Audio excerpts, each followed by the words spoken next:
ngithatha lethuba ngibingelele lungile baphembu bathi upapa nje uze nenye angithatha lethuba sibingelele kakhulu umndeni wakaZulu nowakamvelase siyathobeka kakhulu ukuba phakathi kwenu ngixolise nokufika late ngiyakhumbula babonana ufonile izolo kuthiwa kuzophatha ukudla ngafika manje ama-potholes amaningi akithi so ngiyaxolisa kodwa kuthiwa ngikhulumeleke abahleli bemcimbi sikhuluma ngosiqiniseko hayi bafethu ubuhlungu ubuhlungu kakhulu ngoba uyabona ukuthi la endimeni kaMaskandi ma umuntu othanda ukukhuluma iqiniso ufela khona lokho usiqiniseko nami wake wanganda usiqiniseko umuntu ongamnaki ukhahla nombani angazi last year wanganda kangaki ngilitshele ngilisabise siyabona njalo wena akuyona ingane njalo mina ethi hayi mkhaya ngizakushaya ngiyokushaya wazi into right so ke awukwazi ukubambela isiqiniseko kuyiqhubu ngomuntu onjalo ngiyakhumbula ukuthi usiqiniseko ubengamfuni kakhulu umuntu ocindezelwayo ngiqale ibhodo lami lokwakha amatshitshi festival i-event usiqiniseko wathiwa ngimkhokhelile ngoba ephusha le event kodwa isizathu sokuthi usiqiniseko ephusha i-event ngoba bebona ukuthi iyacindezelwa so usiqiniseko into lebiyicindezelwa bengayifuni kakhulu ukube bangasohlangothini lakhona ingakho uze kwathi usiqiniseko simkhokhela imali ukuze ephushe imicimbi yethu ngiyakhumbula ukuthi ayikho ngisho into eyodwa engeke ngayinikeza usiqiniseko ephusha umcimbi ube uphusha ngayo yonke indlela ezithathe ngisho kuma-status ami waposte ku-TikTok wakhe ukuze uzokwazi ukuthi umcimbi uhambe futhi ngiyakhumbula ukuthi ngosuku lomcimbi waze wafona wathi mkhaya ngiyathemba ukuthi idlozi lakho noNkulunkulu umcimbi wakho uzohamba kahle ngathi nesiqiniseko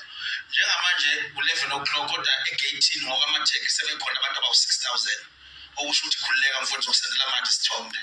bamsendela ividiyo athi hayi mkhaya uze nenye so-ke asithathe ithuba futhi sibonge kakhulu ubaba uNala amathole amabhinca ngiyakusho lokho ngicela simshalele ihlombe ubaba uNala ngiyazi ukuthi abantu abazogibela bazongakusho lokhu ubaba uNala la endimeni kaMaskandi asimlontsheni bafowethu amathole funeral kuvele kube amasingcwabisana wethu mabhinca ngoba into ayenza ubaba uNala uyenzisisa akujwayelekile kuba nosomabhizinisi ongalona usomathuba ubaba uNala akawona usomathuba kodwa mayenza into uyayenzisisa yazi into kaMvelase sithi baba uNala nawe la ukhona uNkulunkulu azokugcine sikufisela konke kuhle nebhizinisi lakho liqhubeke ngicela wonke umuntu ke ukuthi akahambile akajoyinile bafowethu mabhinca nawo masingcwabisane okumele ngoba sesubonile kakhulu endimeni kaMaskandi kubantu bakaMaskandi ngoba kade esenquthu kunqwatshwa kwaphuswayo bekuyiwona amathole so amathole ane-influence kakhulu nakhona futhi kuma-event ethu baba uNala uyavela noma engafuni ukuvela ngobuzo kodwa kuningi avela ngakho so-ke ngiyafisa once again bafowethu simbonge baba uNala nala akhona simshayela ihlombe futhi again amazwi ami-ke okugcina athi khona incwadi elapha kuMshumayeli chapter number 10 ethi uma inyoka iluma ingakalunjwa nomlumbi akasizi ngalutho sengihlala phansi amazwi ami okugcina lawo uma inyoka iluma ingakalunjwa nomlumbi akasizi ngalutho let me repeat again ngoba sengiyohlala phansi uMshumayeli chapter number 10 verse number 11 I think it's verse 11 or 10:11 uma inyoka iluma ingakalunjwa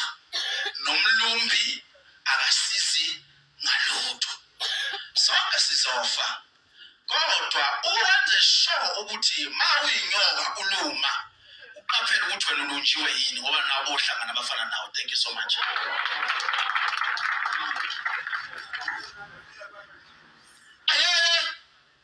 mphakathi kwamaphumulo lokhu ngishilo ngithi isithikathika lesihlangene ngasona inkabe enkulu ngazi bangathi uthi bamdubulaphi wasinda sho ukuthi kade wasedutshulwe ngasho ekhaya befihla njengama sothetela ubhuti uphazamisa kwama-red nation ezingaphambili eziyokhuluma